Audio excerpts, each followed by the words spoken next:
All right, I'm live. Sorry for keeping you waiting for 2 minutes there. YouTube was just continuously updated that you're going live. So welcome to this webinar about the Markl machine. I'm now going to share my screen so that we can also have the rest of our team with us. So now we are sharing the, now we're good to go. Technology. So together with me here, I got Tom Ivar and Nicola.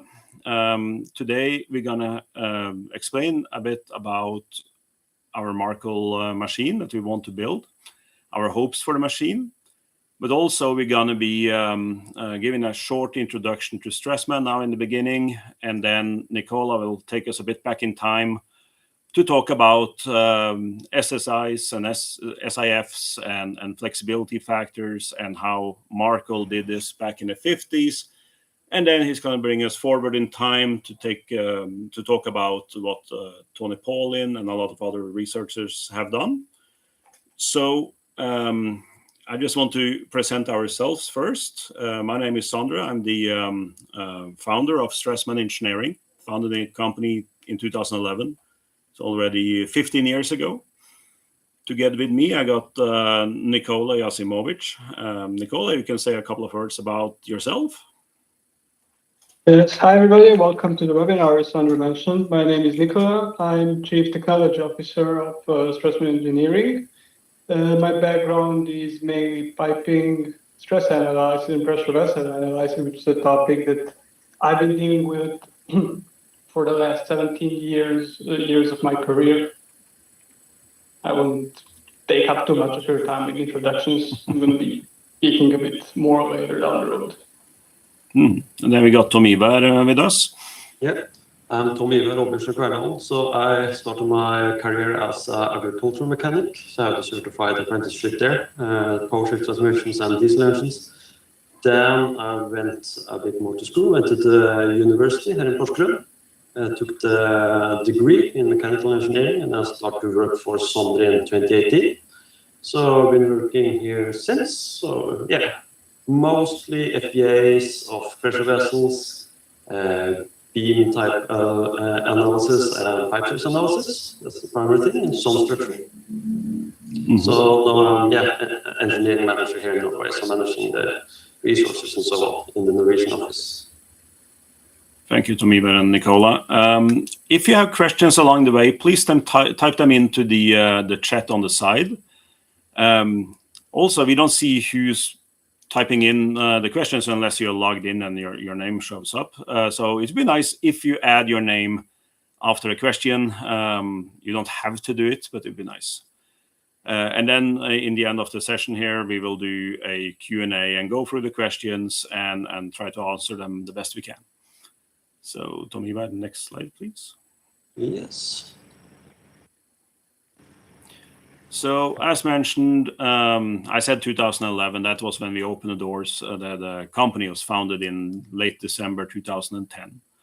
And I started Stressman Engineering because I wanted to explore the world of stress without limitations, without boundaries.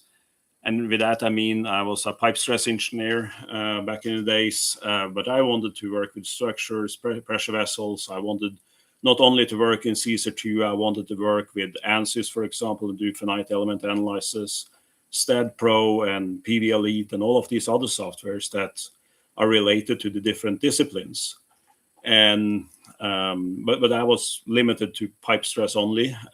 So I quit my position and I started Stressman back in 2011. We opened the doors and it was only me at the time, plus a part-time professor from the university. And we expanded out of there. And one of my biggest ambitions for Stressman Engineering is that everybody who works inside of Stressman Engineering should understand the different lingos of the different disciplines. So yeah, you might be working mostly with piping, but when you talk into a structural stress engineer, you should also understand what, when they start talking about load factors, you should know what those are, for example. And you should be able to understand the system as a whole. So if you're working with pipe stress and you have a flimsy structure near to some very, very solid pumps, then you should understand that your loads are easily transferred to the pumps. The structure is not stiff enough, for example. This is things that everybody in Stressman should know, the interdisciplinary consequences of bad choices, basically. So next one. So as I already mentioned, pipe stress, structural stress, pressure vessels is what we do on a daily basis. Everything from quite simple analysis to very complex analysis where we connect, for example, CFD analysis with FEA and run full fluid structural interface problems. And lately, you've probably seen some posts on LinkedIn. We are going not only to be in the digital realm, but we are now moving over to physical testing as well. It's always been a dream of myself, and it's been a dream of the other guys here. So with the machine that we'll talk more about today, we will go into full-scale physical testing of piping components, but not only piping components, structural steel, for example, piping attachment like clamp pipe supports, and all of that we can now physically test, and we can benchmark that towards our analysis, and also we can fill in the gaps in the knowledge, so to say. Next one. So 600 projects worldwide. I know my camera is taking up some space in the corner there, so you don't see all of the icons in the presentation. But this slide is more about that we are represented in most industries. So it's not only oil and gas. We are quite big in oil and gas industry. We do a lot on the land-based type of industry, process plants, chemical plants, and we work within maritime, LNG. We are in Norway, so fish farming, of course. We are involved with fish farming, offshore fish farming, onshore fish farming, hydrogen, and renewables. So next slide. And we already did some testing. Last year, we got a group of students to make a testing rig, rudimentary testing rig for us, where we could bend pipes. And in this case, it was to evaluate PN40 flanges when they're exposed to both pressure. So we pressurized the piping assembly here to 40 bar. And then we pulled down with a force of 100 kilonewtons, which then generated a 100 kilonewton meter bending moment on the flange pair. And it was quite interesting in all the cases. The piping yielded before we got leakage or any problems with these flange joints. Yeah, next one. So over to you, Nicola, a little bit about the background. Why do we need a Markl machine?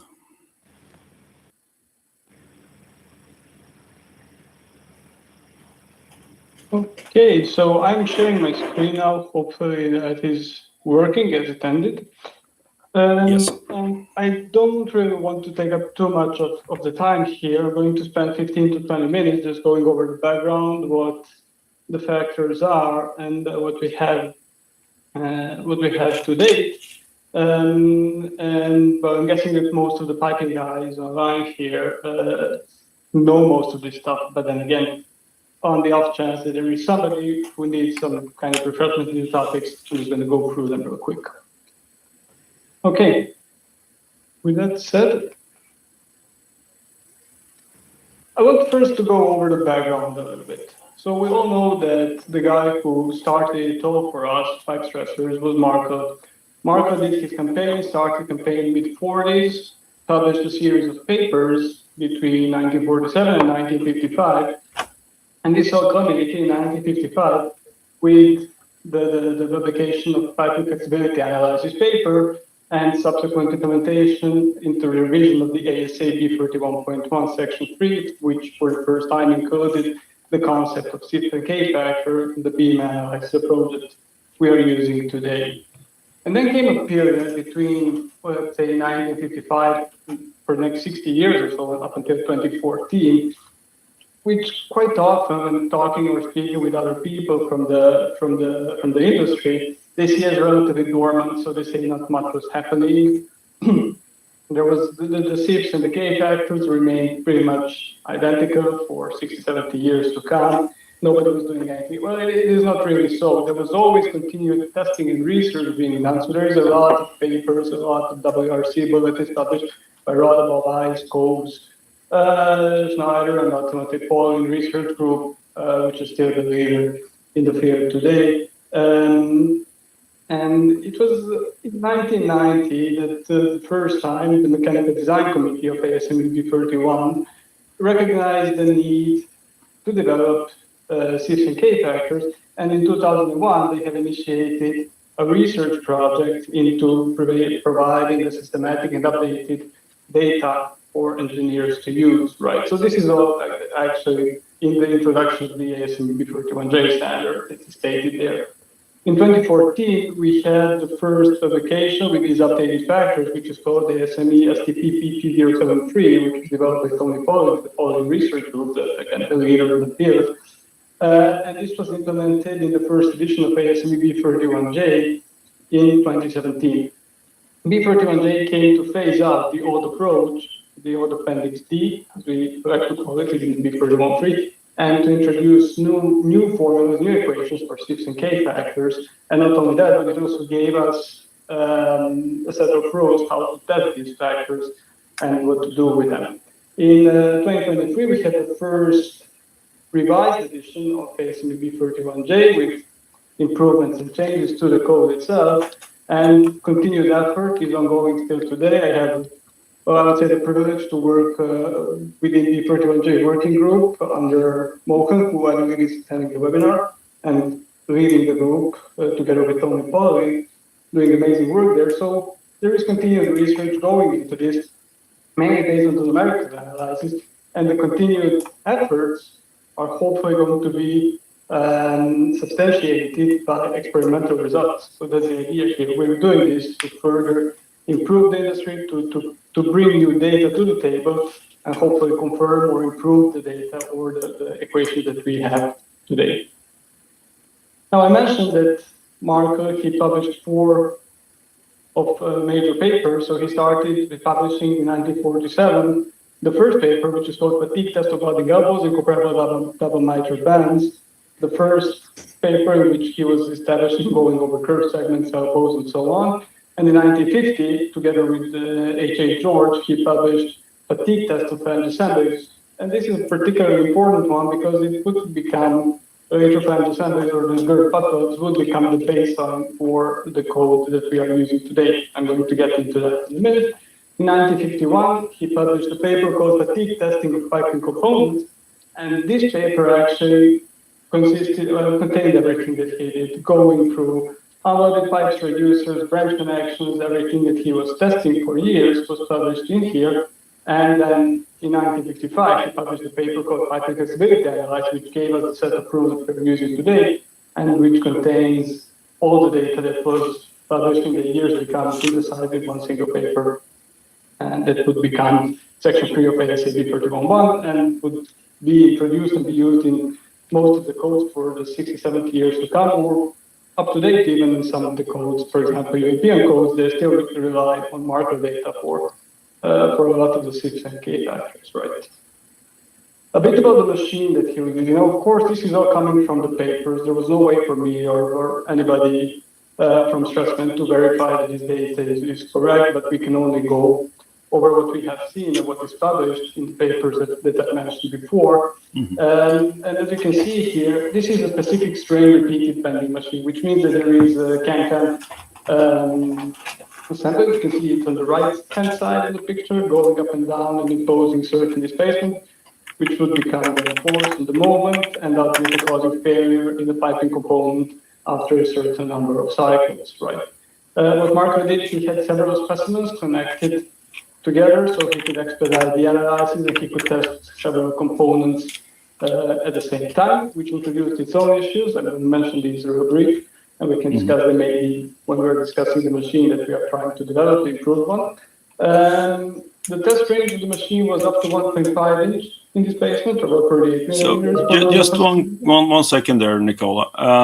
I see that some people have echo on the line. When I'm speaking, it's without echo, according to Iñaki. So what I want to do now is a 20-second latency before people see this or hear it, basically. I will try to push the mute button here because the sound should go through the app.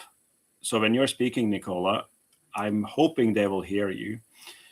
So then, guys, just hang on tight a little bit, and then I will mute one of the functions here, and we'll see if that helps. So, Nicola.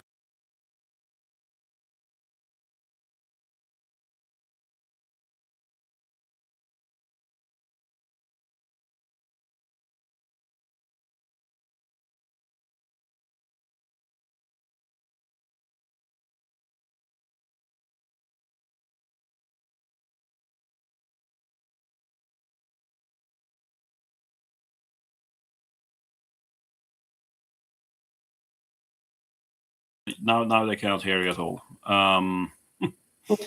So okay, then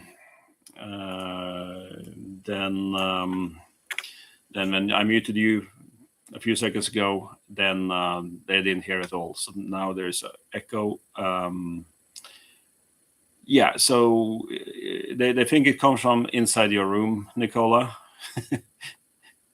Well, let me try to do one thing. I can try ways to switch. If you would give me a second. Thank you for the feedback, guys.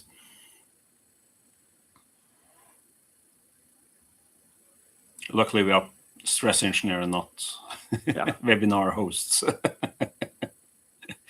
Okay, somebody wrote that it's okay now, but if you start speaking a little bit again now, Nicola, and yes, I can try to continue speaking. Hopefully, this will solve the issue. I disconnected from the Jabra, and then I'm trying to use the headset now. Hopefully, it will work better.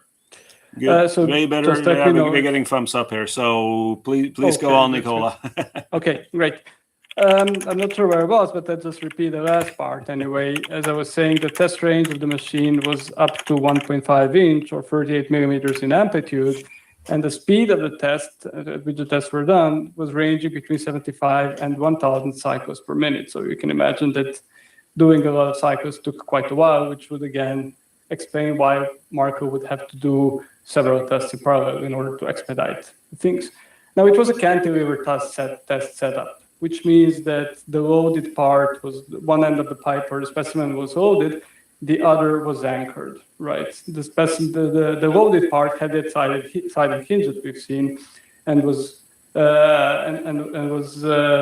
kind of moving that end up and down or flexing it, which would result in stresses and in cyclic stresses and automatic failure. And the other was anchored, right? So in order to have the pipe anchored, you would have to have a sturdy frame, which is one of the things that Markl was very particular and careful about. In terms of the anchorage, as you've seen in the previous pictures here on the in this picture on the right-hand side, Markl had three options of anchoring the pipe, and they were at 90 degrees. So it was either in-plane bending, straight-through test, or out-plane bending. So all the tests could be done on one single machine, and that helps him, of course, do all sorts of tests that he needed to. Here we see the band, but on the previous one, you've seen that it can be done also with a branch connection, so it doesn't really change that much. As I was saying, he did, well, again, Markl in his papers, in his work, provided several evidence that he did all the due diligence, that he was checking everything. Of course, we cannot really know, but based on the data, it seems that everything was done properly. The first design feature of the machine was that the framework was very sturdy, so very stiff, and it was well braced. And Markl proved this by measuring anchor rotations and confirming these to be of negligible order with respect to the other moving parts, right? And then again, as I was saying, as you can see here, actually, in this picture, that Markl had several specimens installed in parallel, which enabled him to run several tests at once. And then he, of course, needed again to make sure that the interaction between these specimens is practically neglectable, right? How he did it again, he made measurements with and without the other specimens, and he proved that the rotation or the impact between the two specimens is practically negligible. And the last but not least, he needed to make sure that there is a consistent and reliable cyclic loading.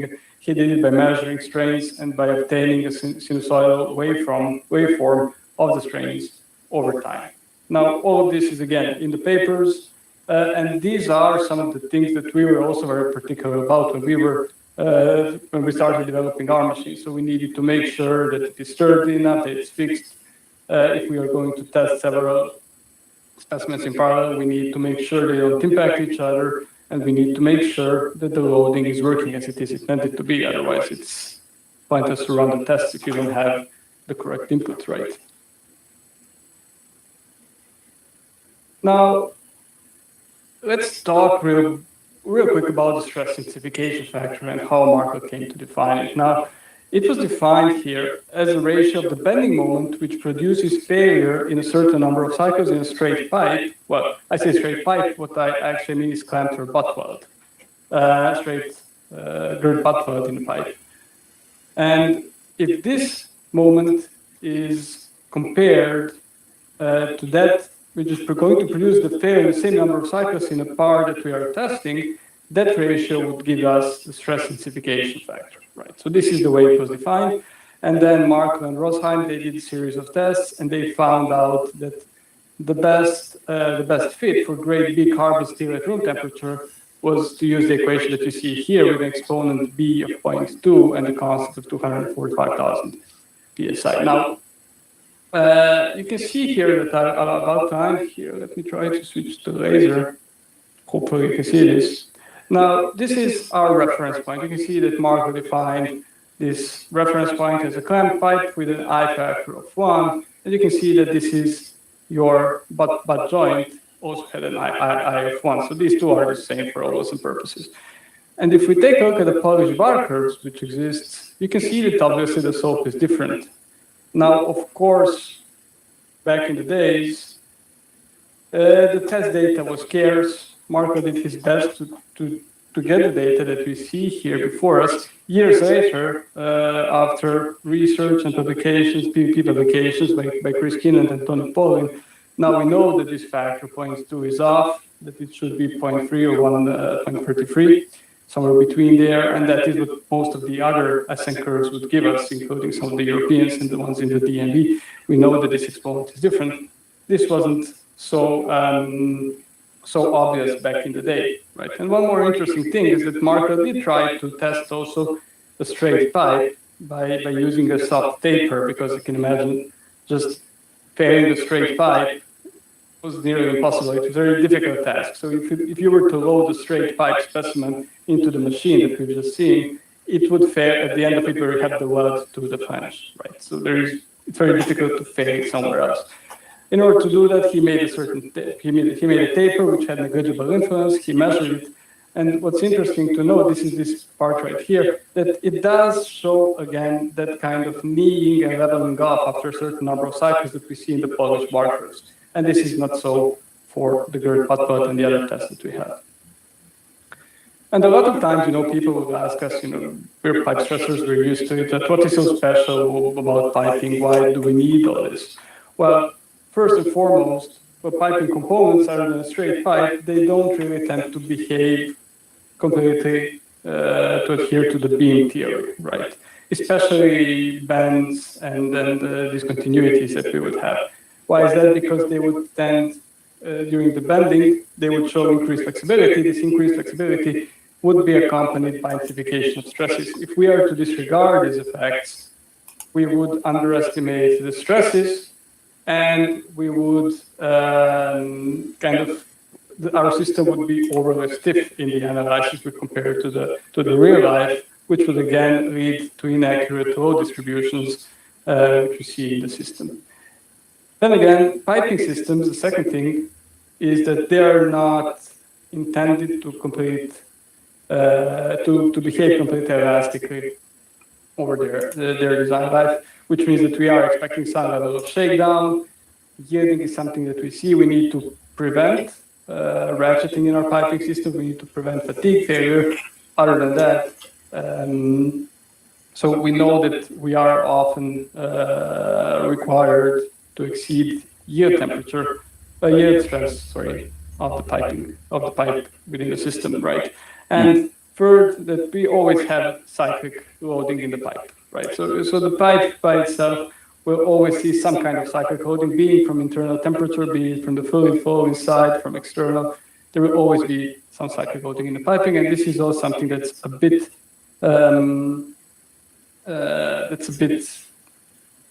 more complex or different with respect to other structures when we talk about piping.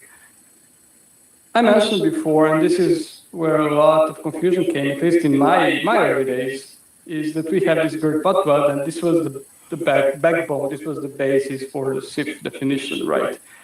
Now, as I mentioned, there were other options back in the day. So Markl could have taken Polish bar fatigue tests. However, we've seen before that with the data that they had at the time, the slopes of the two lines were just off.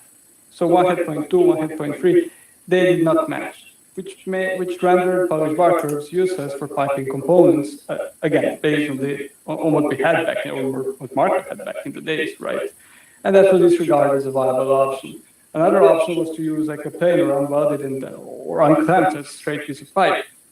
And this provides its own challenges. But first, as I mentioned, you cannot test it, or it's very difficult to test a straight pipe and to accurately predict its failure.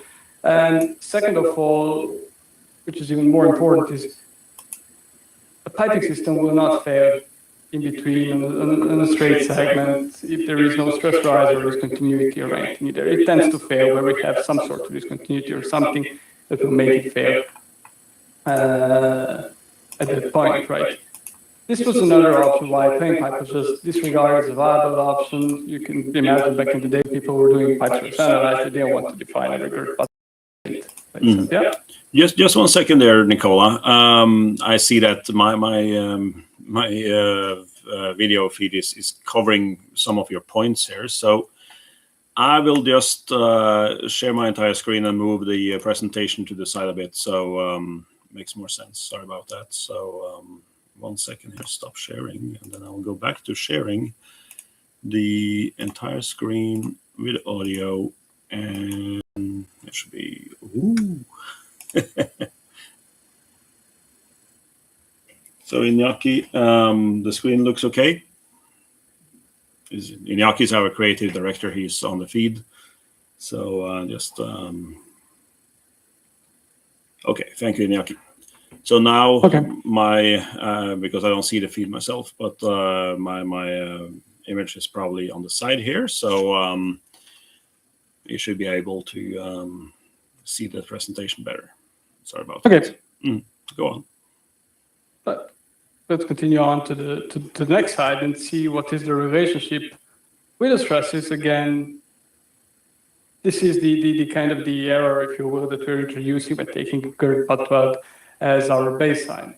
And I really like this section 3 part 10C equation, which gives us a very visual, I would say, relationship between the SIFs stress indices, or the stress that we're calculating, and it defines SIF as C2 times K2 over 2, in which C2 is obviously primary to secondary stress index, K2 is the peak stress index. That means that essentially our SIF, or what we are calculating with our SIF, or trying to do so, will depend on where the component fails. So take for example, a bend which tends to fail away from the weld. There you would have no peak stress riser, no peak stress index, and in this case, your SIF would be equal to C2 over 2, or your calculated stress range would be 1/2 of the primary to secondary stress range. Another thing is if the specimen or component was to fail at the weld, your K2 would be around 2, which means that your SIF would at that point be equal to C2, or primary to secondary stress index, and then you could argue that calculated stress with SIF is equal to primary to secondary stress range, which is wrong, obviously. The better wording, I guess, would be to say that in this case, our SIF is still 1/2 of the peak stress that we are experiencing in the pipe. So we're always calculating essentially 1/2 of the peak stress. Now, if it fails away, then the peak stress would be very close to primary to secondary stress range. Right, and we just mentioned this.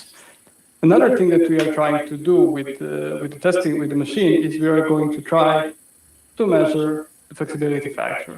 And that is a counterpart of the stress intensification factor in the sense I mentioned that the piping components that tend to exhibit ovalization and increased flexibility, and that comes at a cost because we have these stress intensifications due to discontinuities that we have. And this is something that was studied over the years, and the SIF, or flexibility factor, sorry, was defined as the rotation per unit length of the component to rotation per unit length of a straight pipe, which means that it's, again, always higher than unity, and that shows us effectively how much more flexible a fitting is compared to a pipe which has an equivalent length as the fitting itself. So we were to open up this band and bend the straight pipe having equal length and compare it to the band itself, you would see that the band is actually has a greater angle when you subject it to the same moment. And then, of course, this is something that we are, or every software is using in the background, either by multiplying the length, by dividing inertia, or in modulus of the piping, depending on the matrix and how they actually define it, right? Now, one important thing here, and this was again something that was introduced as a note in the B31J, is the bend K factor. And I like to mention this because, again, this is the one that has been developed theoretically. And at least Markl in his paper writes that he did not actually check it. He did say that Vignes and Perdue actually did demonstrate that the factor that Baskin introduced is correct for applications, but there is no, again, proof of this. We know our FEA shows us that it's a bit off, so it can be about 1.3, 1.4 over H for 90-degree bend. But in any case, this is something that we would like also to test out and to see how the commercial components compare to the equations we have here. And this equation right here is coming first from the research done back in the early to mid or late 30s by von Karman and Hogarth, who first developed the theoretical factor by using Fourier series and thus taking the first part of the Fourier series for simplicity. And then later, I think it was around 1937, but don't take me up on that, Liam Baskin published another paper and continued to develop it and included more terms in this von Karman's Fourier series, which increased the accuracy of the factor. And then in Markle's paper, he put it so elegantly with this simple equation, K equals 165 over H, which matched very well with the graphs and the results of Baskin's theory. Now, that's what it. I just want to mention one last thing here before I conclude this short and hopefully not too boring introductory part, is that Markl, as I mentioned, in 1955, he made this paper called Piping Flexibility Analysis, in which he set out for the first time the rules which were incorporated in the code and then have been in use as is for nearly 60 years following the publication. And the first thing here is that the Special Task Force Flexibility, which was formed in 1951, which actually made the rules for the code, it does say that this is not a complete scientific truth. What they tried to do, what was done, was a compromise between the scientific truth and the simplicity that every engineer needs, or that we all need in our day-to-day lives, right? So we need to find that compromise. And the second of all, Markl himself says that he based the values and the rules on the best available information. There are no scientific facts. They're not 100% accurate. And we know this by just comparing the tests that we have today. So there is a pretty wide range of data there. It's quite difficult to pinpoint, at least with the mathematical apparatus that we have today, to make a completely accurate, scientifically accurate guess, or to obtain a number that would be 100% correct. But the idea here was for Markl to call attention to the existence of these factors and to provide standardized assumptions in face of the chaos that existed back in the day, and to stimulate further research. So further research was most certainly done over the years, as I mentioned, maybe a bit transparent to the end users who did not see so many changes in the codes themselves, but progress was done. Progress was demonstrated in 2017 with the issue of B31J and continued work, and that is where hopefully further tests done on a similar Markl machine that we intend to do in Norway would help improve the data, the data set that we have, and let us maybe draw some more meaningful and better conclusions than what we have today. Yes, so that's about it for me. Sondre, back to you. Yeah, thank you, Nicola. I didn't find it boring. So, Tom Ivar, if you share your presentation again, you can take over and show the machine and the concept. So, again, these are concept sketches. The machine will probably look different when it's built, but this is the initial sketches and so on. So, so take it away, Tom Ivar. Yeah. So it's quite nice to be in the position we are right now, because we are basically the end users. We are also the ones setting the specification for the machine. We are also dictating a lot of the fabrication and the methods there. So it's a very nice situation for us to be here and actually be able to have such an overview of the whole production of this machine. So, as Nicola said, the original Markl machine has some capabilities to change position and so on, to do the different tests. Back then, they mainly focused on some specified sizes, but we want to have a larger range and try to get into the more like bigger dimensions and also thicker wall thickness. So we will now build a new machine with that in mind, that we want a lot of adjustability, basically. So we want to have more universal mounts and so on, and be able to move components around, to not sort of need to have specific sizes on the component itself. For example, if you go to a supplier or a supplier comes to us and wants to test the part, as long as they're within the guideline of B31J with the distances, we can move the machine to get the center line zone to match up. Also, we want this to be easy to use. When we get this machine up and running, we want to run as much test as we possibly can, and also make testing available and try it as possible to do shit as well. So then we will have like a lot of adjustability, probably just because of the quite big size here, have hydraulic cylinders and so on to move tables around, just to fixate parts and help that process. Also for the pictures here, we will try to sort of over time make a catalog, having a flange connection for the typical flanges we have, so you can mount that directly to the frame. Mm-hmm. So just Tom Ivar, I just got a message here that there is also echo on your end. I cannot see the comments right now, but try to switch over the headset. Yeah. So we tested without headsets earlier today with some spectators, and then it was working fine. So hoping not to need to have the headsets on, but we don't hear you yet, Tom Ivar.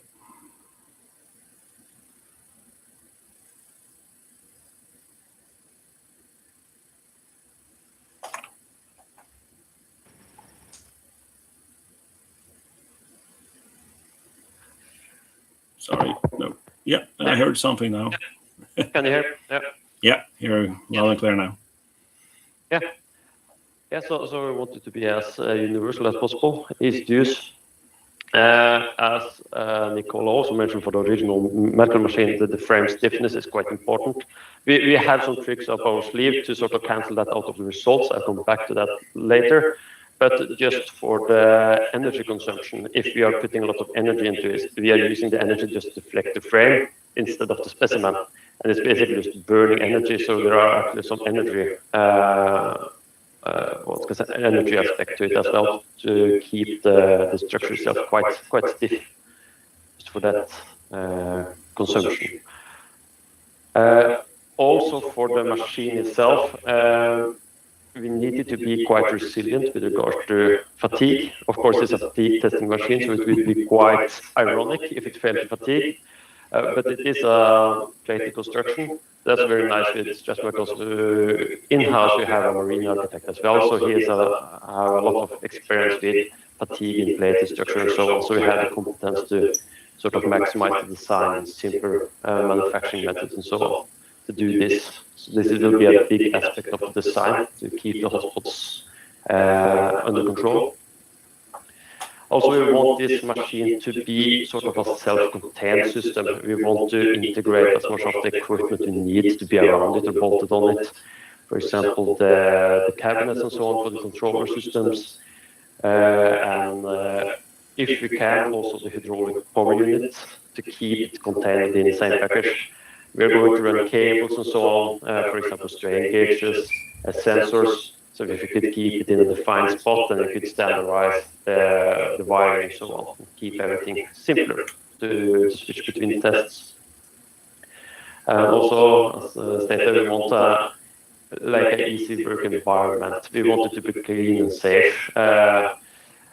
We are working with quite some big forces and so on, quite heavy components. So we want the workspace to be clean and simple and easy to overview. Just keep it that way. Also for the machine itself, we do not want downtime on it. So for example, we are trying to avoid stress concentration in the frame itself. Also threads, we are trying to go with through holes instead of having failures in such hotspots as threads. Just replace the bolts and go back to testing if it were to happen. And just keep as much of the machine standard parts as we can. Also, as I mentioned, we want it to be sort of a self-contained unit. We would like to keep the requirements to the facilities we are positioning it in as low as possible. That basically opens opportunities to have it in more locations. We don't want it bolted to the floor. We want the stiffness of the structure itself to be enough. Also, we want this machine to be quite easy to transport. It's not that we expect it to transport it every year, but it just makes it easier if it's possible to put on a truck and that we can have bolted joints and so on. Don't need to go to torches, for example, to disassemble and move it around. And also just for the first assembly as well, it's nice to have the sections just assemblable by bolted joints and so on, that we don't need welding and so on into the test facilities. We are also working with the local manufacturers here in Grenland to define manufacturing methods and ways to produce it that match the compatibilities for the workshops here. So it's just to keep the pricing reasonable and basically not having to transport the parts a lot. So yeah, it's basically standardized, use standard profiles, plate thicknesses, and available materials for this. For the work itself, we would like to go with as much standard structural profiles as possible.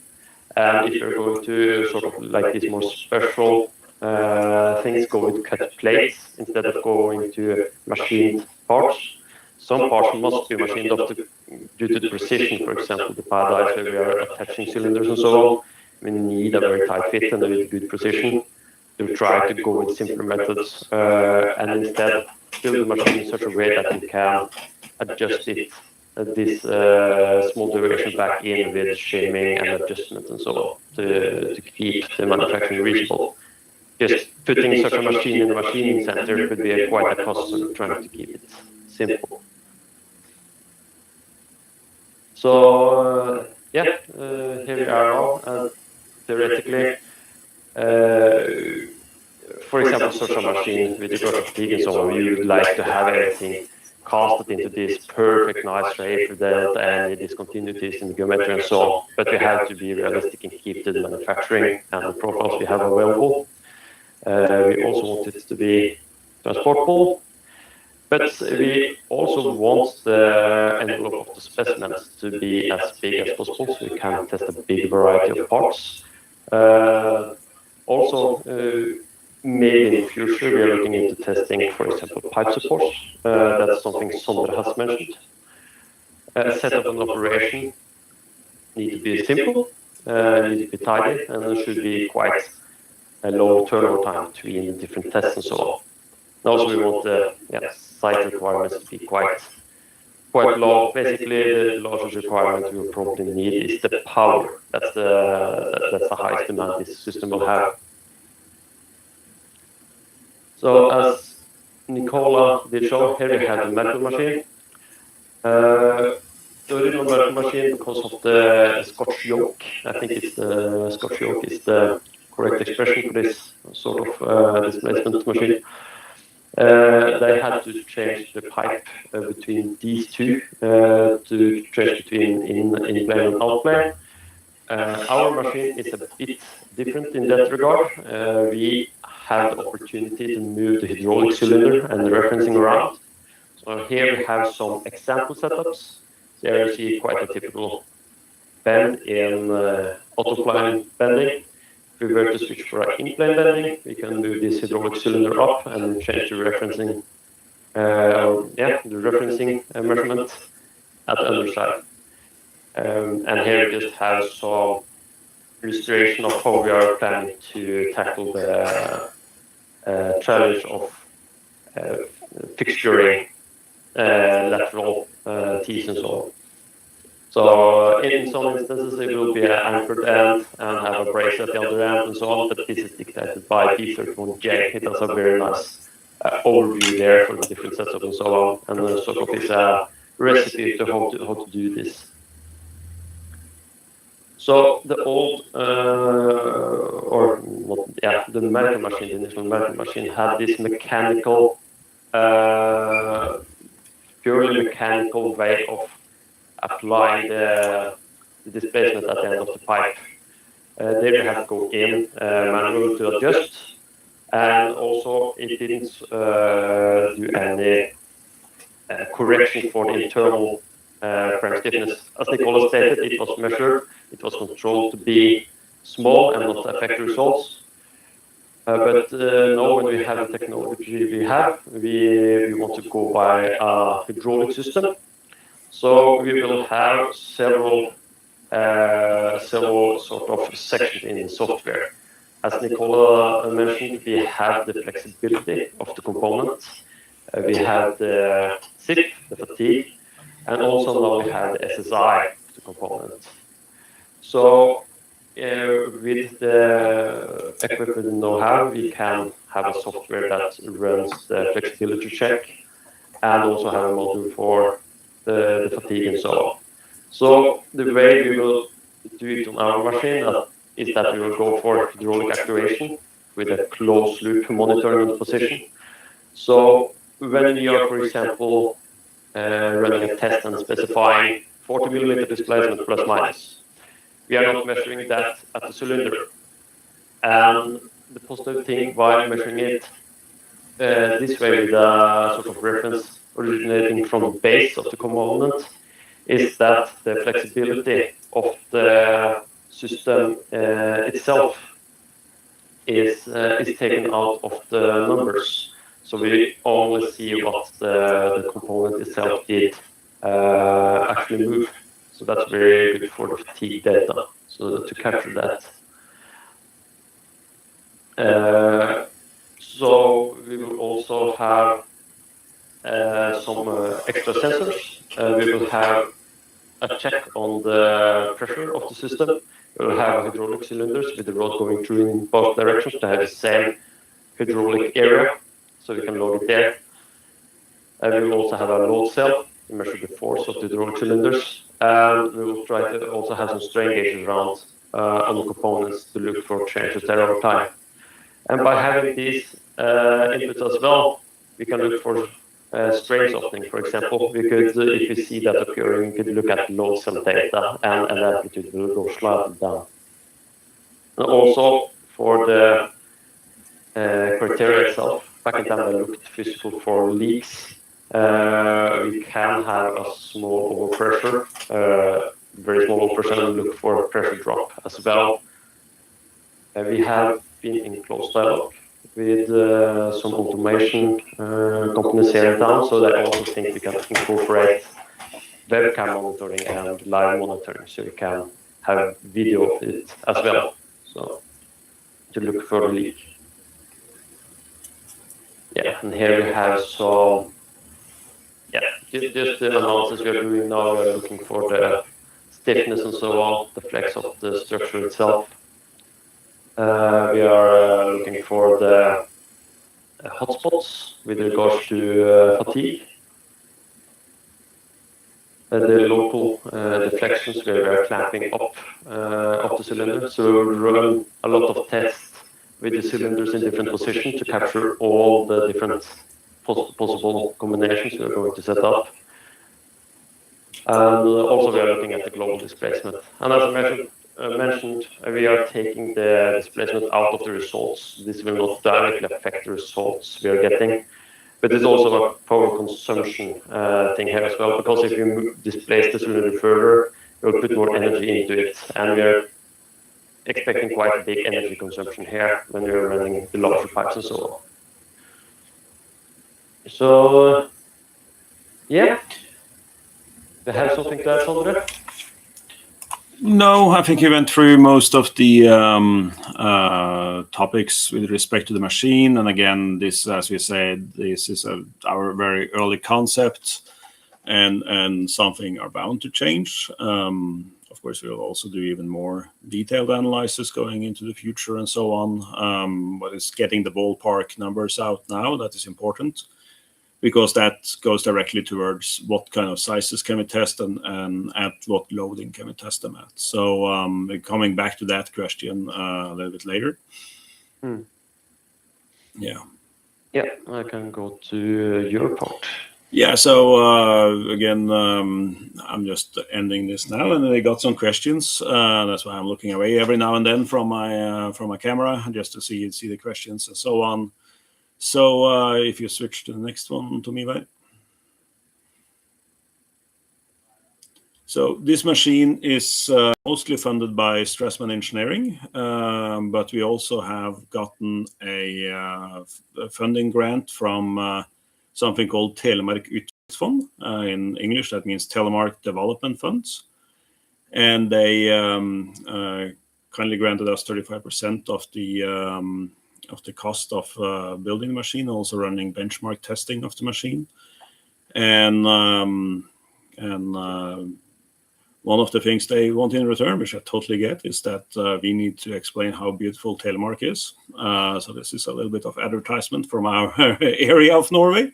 We have a lot of industry in our area, one of the earliest industries of Norway. And so this machine fits very nicely into that. A lot of nature and so on. You can go to the beach, you can go to the mountains in the same area. So next one. So what do we hope to learn when we finally build this machine? We hope to bridge knowledge gaps. That's basically it. But of course, it can be a little bit more specific than that. For example, low cycle fatigue behavior, that is going to be very interesting. Running tens of cycles, or maybe on a low number of hundreds of cycles, then we need a lot of force, and there is a lot of strain, plastic strains and so on, and see what happens there. Also thick wall piping, a lot of the work done in the beginning was done by Markl, and that was 4-inch schedule standard, right, Nicola? Yeah, it's nodding. So, and also, for example, laterals, that's one of the questions that came through one of the LinkedIn posts. That's going to be very interesting to mount them and try to test them. Also induction bends, there has been done a lot of testing on standard bends. I have not yet found documentation on SIFs or SSIs or flexibility factors on induction bends. We've done our own studies with the finite element analysis on that. They concur fairly nicely with the beta 1.3 formulas, but it'd be very interesting to see this in real life as well. It doesn't have to be steel, carbon steel. It can be GRP type of piping, glass fiber piping. It can be PE type of piping, and it can be other more exotic materials, as we say here in Norway, such as duplex materials, super duplex materials. When looking into, there's very little data that we have managed to find on those materials with respect to fatigue that are directly comparable to ASME beta 1.3 type of methods. So that's something that I personally, since my background is mainly from the subsea industry back in the day, so there we used a lot of super duplex material, very thick wall thickness, and we used the carbon steel fatigue curves. So that's going to be interesting to see how those kind of materials behave under cyclic stresses.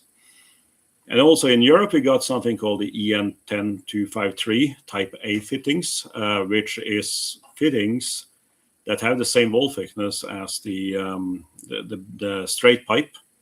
And there is a lot of confusion sometimes. People think that, oh, since it's the same wall thickness as the pipe, it has the same pressure rating and everything is fine. It's not.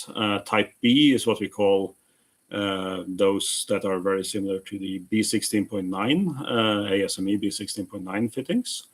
So there again, I have not been able to find any physical testing of those components. So that's going to be another topic that's going to be very interesting to test.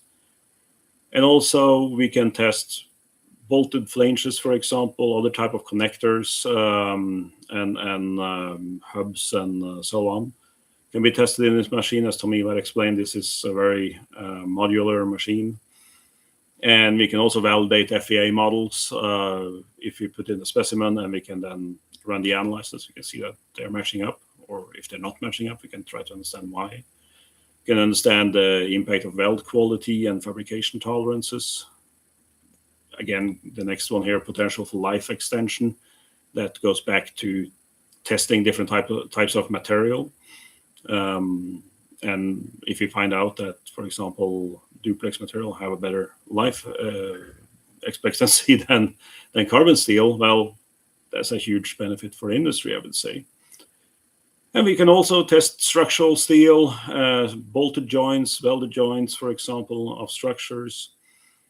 And we can also do vendor testing and benchmarking. So if you're making components for the market, pipe supports, for example, or anything, and you believe you have a well working system, we can test it in here, and we can do benchmarking of that. So next slide. Yeah, that's it. So thank you for staying with us. It's been exactly 1 hour on the dot, and we got some questions. If you can give me a few seconds now, and I will go through the questions that I have on my phone.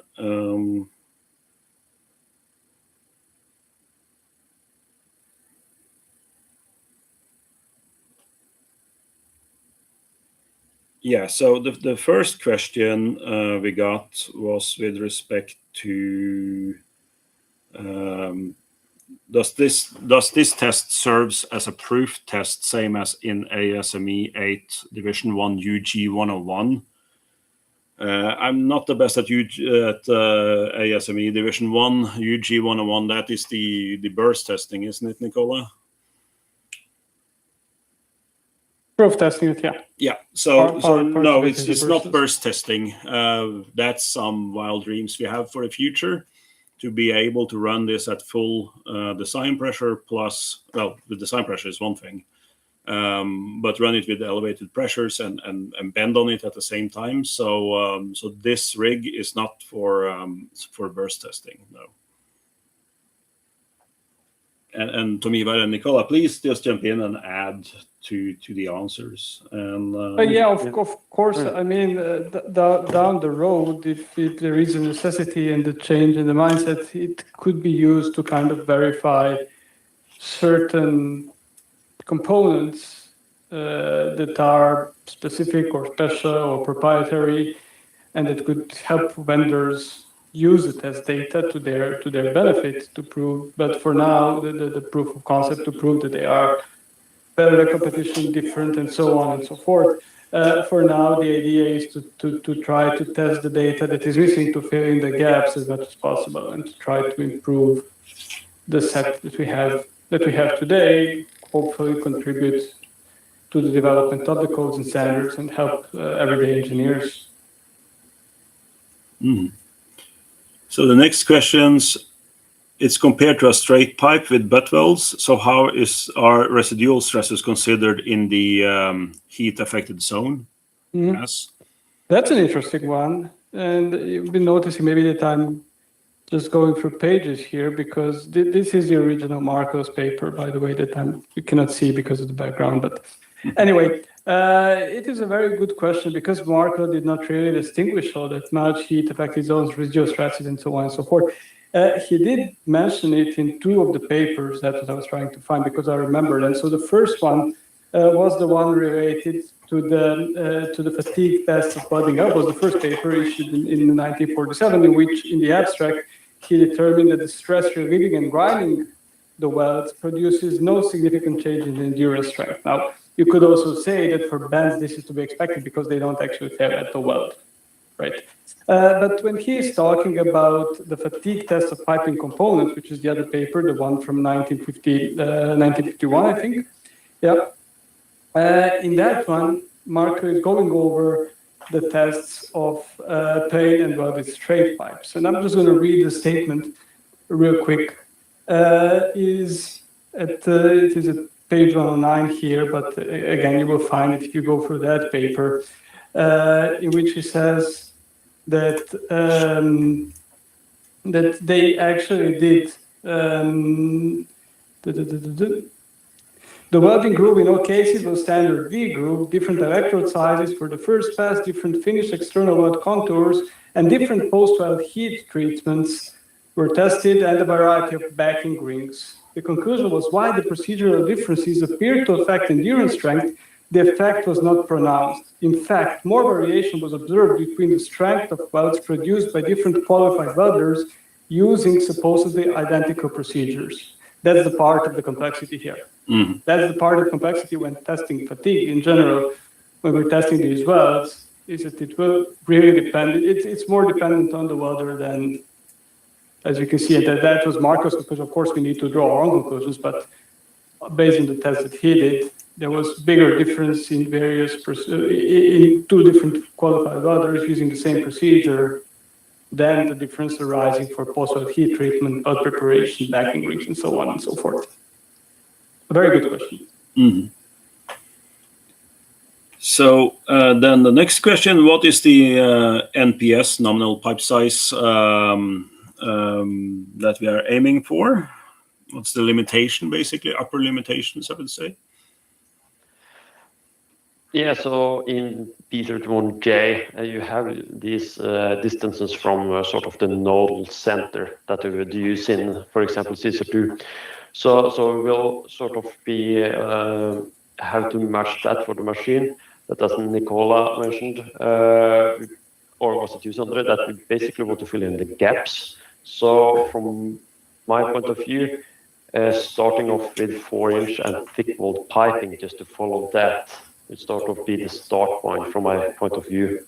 Of course, we do want to go over to the larger dimension and so on. So, but it also depends on the thickness and the materials and so on. We started to look into like these more exotic materials that have sort of a very high yield strength. So, for example, if we go into SSIs and so on, it's quite considerable force we need to put in, but for fatigue and so on, it seems that we are able to take quite big components for the higher cycles at least. Yeah, so we had this dream of doing 8-inch piping in there, up to quite a not beyond the standard system, but schedule XS or something like that. We see that we need a lot of force, so then it's not the size, I would say, but it's the structure again. So we need to find the leeway in between here. Where do we get the most out of the machine? And also, when we have built the first machine, we also don't foresee it, because then we'll learn a lot from that. So if we want to start testing even bigger things, we can build another machine, for example. And it's much shorter way to the goal when we have done one, and then we can do another one. So this is something that we are looking into. And we work mostly with piping that is 8-inch and smaller. Sometimes we work with bigger piping, also thin wall piping. And the issue with thin wall piping, as you say, Tom Ivar, with the B31J formulas of the minimum length of the straight pipe before the component and after the component is, how to say it, inversely exponential with the DOT ratio.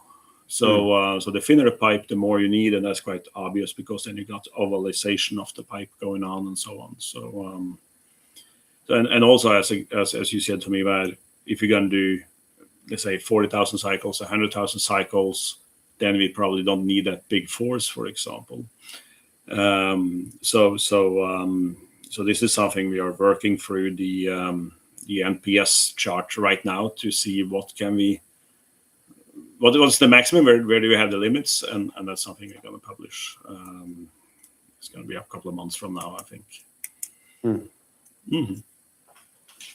So next question, in the example of the autoplane elbow bending setup, how do you prevent the rotation at the bottom flange connection due to the bolt slip?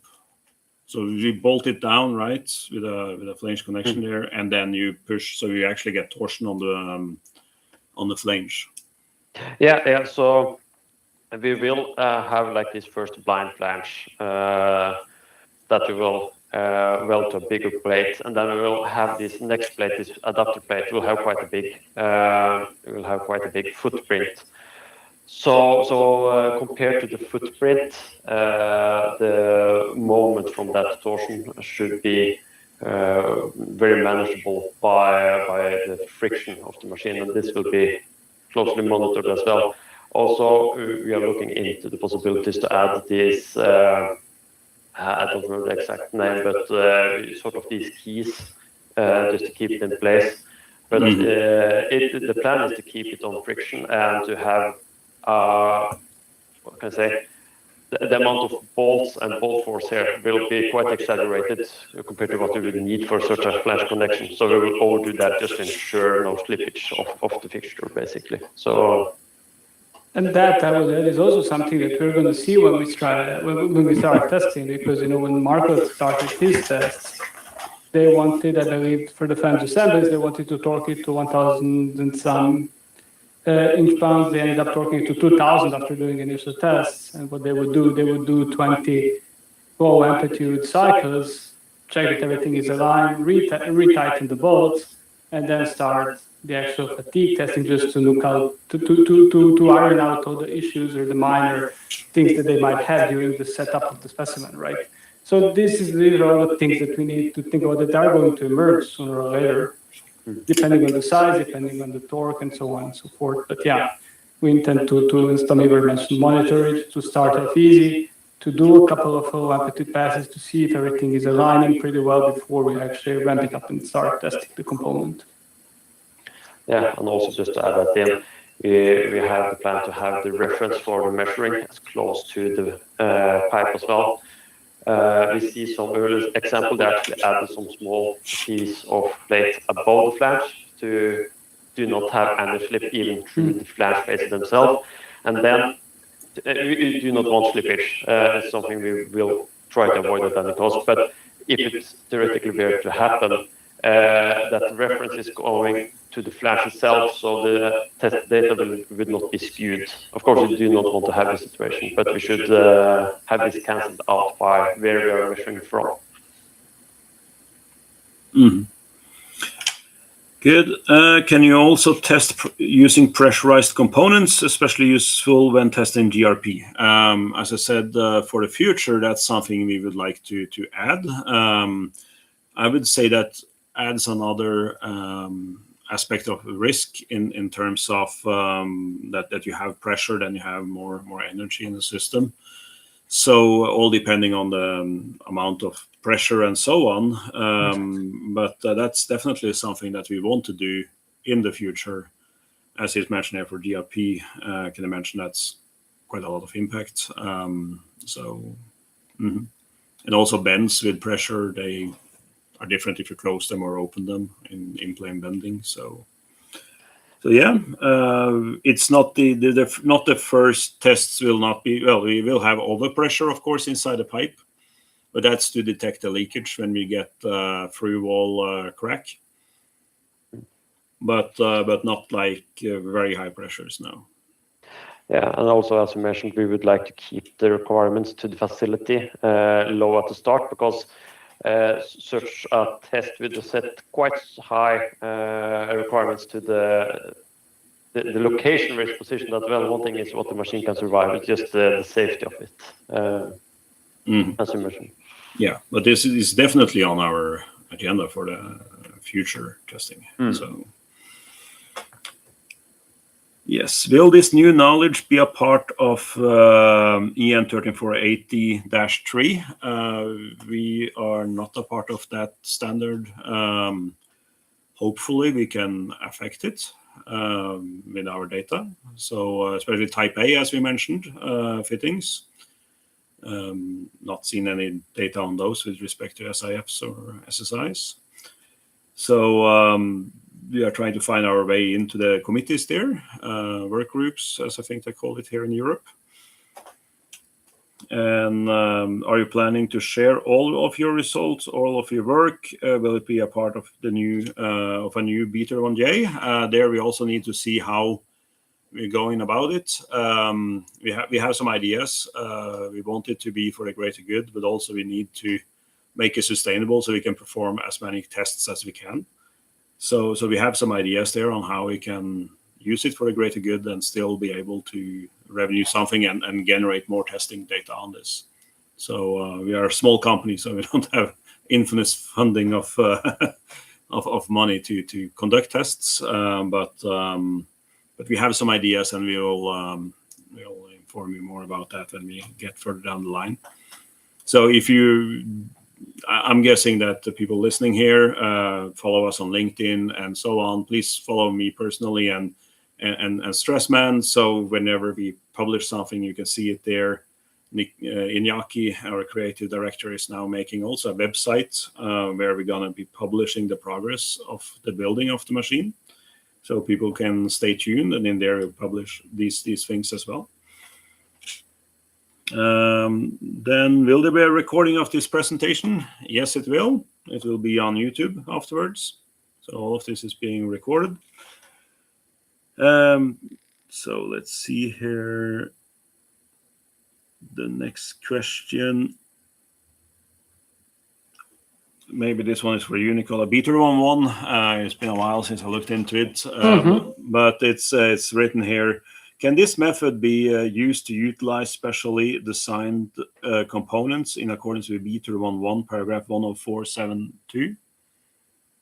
104.7.2, that is the one with respect to the pressure design. And no, we are not intending to demonstrate adequacy for pressure that will require burst test, essentially. So no, this is not something that is going to qualify a component under B31.1, 104.7.2. Yeah. But in the future, and I didn't say this in the beginning of this presentation, that my dream has always been to set up like a test, piping test laboratory, and burst testing, for example, will become a part of that, but that's for later, because then you need to have a space for it, and like Nicola and we talked about getting a bunker and blowing up pipes in the bunker, but that's for later. So could H2 service make a difference in the selection of SIFs due to the increased crack growth? invariable amplitude cycling service, PWHT, might become more relevant for lifetime prediction.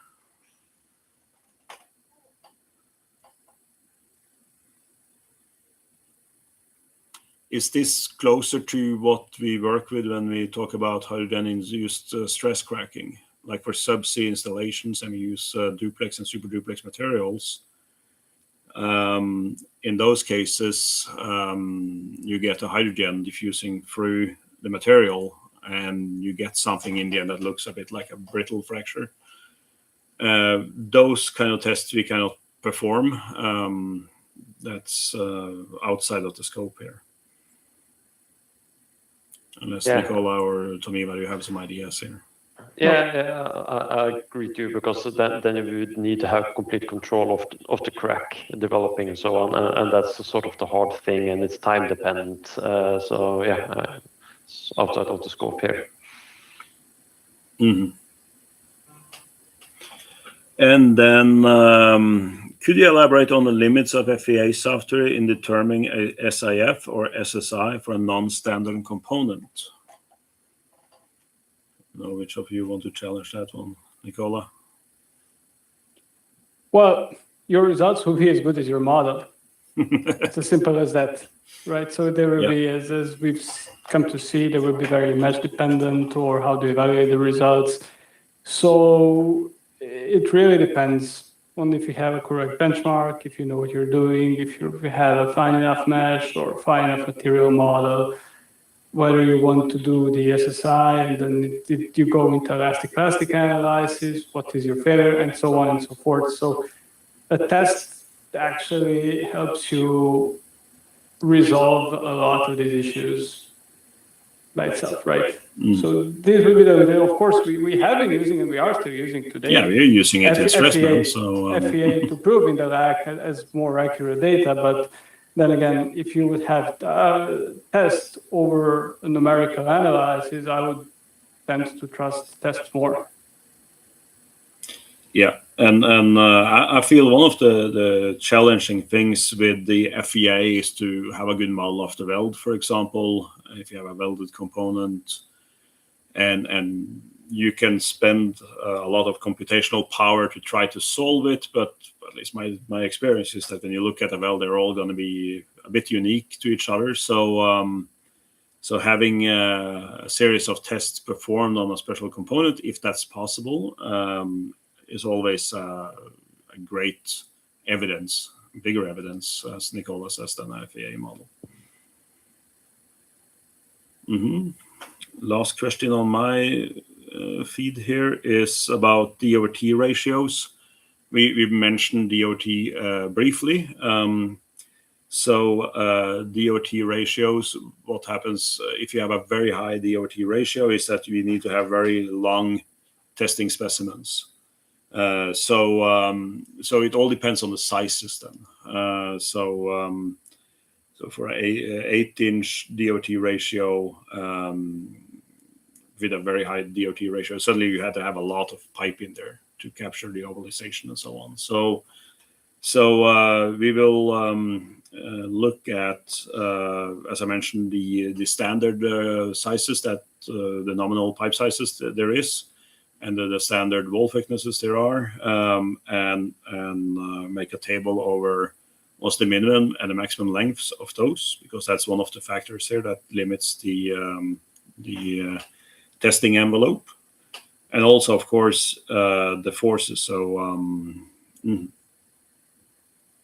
yeah, so when you have the sort of machine dimensions, so on, I guess we would sort of make this diagram showing the different sizes we can take and so on, also the different forces, different cylinder locations, so on. And from that, we will have the opportunity to reverse engineer thicknesses and dimensions from that and see if it fits the machine, basically. So we'll get sort of this envelope that we need to keep within the machine. And then in the future, if you want to build a bigger machine because you want to test at the higher DOT ratios, that's a possibility, of course, of the large dimensions. I don't think I skipped any of the questions in here.